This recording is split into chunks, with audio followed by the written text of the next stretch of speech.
কারণের জন্য তো আমি ভিডিও দিতে পারিনি। আর প্রথমে তো বলেইছি জ্বর ছিল, তারপরও পরীক্ষা, এইসব এত কিছু ছিল।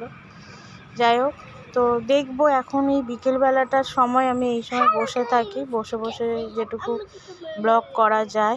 হ্যাঁ, ফুল ভিডিও এখন আর দিতে পারবো না, কারণ এডিটিংয়ের ব্যাপার আছে, আর এডিটিং হবে না এখন, মানে আমি পারবো না এখন এডিটিং করতে, একটু সমস্যা আছে। পরে বলবো তোমাদেরকে সব কিছু। তার কারণে এখন ওই শর্ট ভিডিও করে অল্প অল্প করে, আর এই যে আমি চুলটা বেঁধেছি, বেঁধে চিরুনিটা এখানে গুঁজে রেখেছি। শর্ট ভিডিও করব, এই ছোট ছোট ভিডিও করে তোমাদের সঙ্গে শেয়ার করব, দেখি। আর এই দেখো,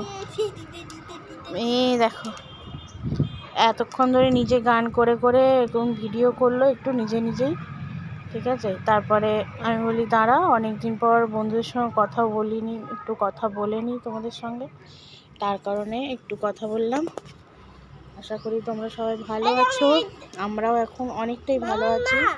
আমরা কথাও বলতে পারতাম না, ভিডিও কি করে বানাবো, মানে মেয়েটার জ্বরের পর আমার এত পরিমাণে গলার অবস্থা খারাপ হয়ে গেছিলো, ওটা প্রায় 15-20 দিন পর গলাটা ঠিক হয়েছে, মানে নর্মাল কথা বলতে শিখেছি। তো তার কারণেই গাইস, এই কারণে অনেক কারণ ছিল। তারপর জ্বরের পর থেকে আমাদের শরীরের অবস্থা খুব একটা, মানে এনার্জি ছিল না, ভিডিও কি বানাবো। তো তার কারণেও সেই জন্যে আর কোনো ভিডিও বানানো হয়নি। তারপর মেয়ের পরীক্ষা, তারপর আমার শ্বশুর শাশুড়ি, মানে মামুনি আর আরে এলো, ওরা মাও চলে গেল, মানে কোনো ভিডিওই আমি তোমাদের সঙ্গে শেয়ার করতে পারিনি।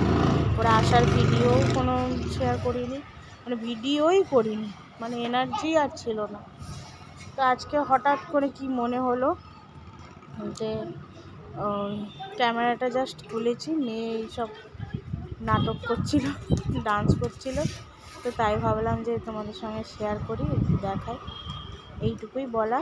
তো ভালো থেকো, সুস্থ থেকো, আমরা এখন ভালো আছি।